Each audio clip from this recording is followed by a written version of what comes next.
Hello viewers, তোমরা সবাই কেমন আছো? অনেকদিন পর আমি চলে এসেছি নিউ একটা ব্লগ নিয়ে। প্রত্যেকবারই ভাবি বাড়ি থেকে ভিডিওটা স্টার্ট করব, কিন্তু হাফ রাস্তায় এসে মনে পড়ে আমার ভিডিও করার কথা। তো তারপর যখন আমি ভাবলাম ভিডিওটা করব, তখন আবার বৃষ্টি শুরু হয়ে গেল। মানে কি বলবো, একটার পর একটা প্রবলেম লেগেই থাকে, মানে প্রবলেম আমাকে ছাড়ে না। সে যাই হোক, তোমাদের তো আমাকে বলাই হয়নি যে আমি যাচ্ছি কোথায়। আমি আজকে যাচ্ছি আমার একটা নিউ শুট লোকেশনে। হাওড়া থেকে নামার পরে বৃষ্টি শুরু হয়ে গেল।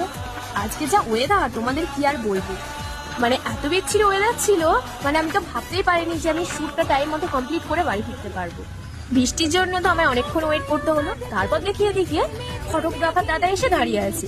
ও মা, তারপরে বৃষ্টিটা থামলো আর আমি বেরিয়ে পড়লাম ফটোগ্রাফার দাদার সাথে আমার নিউ শুট লোকেশনে।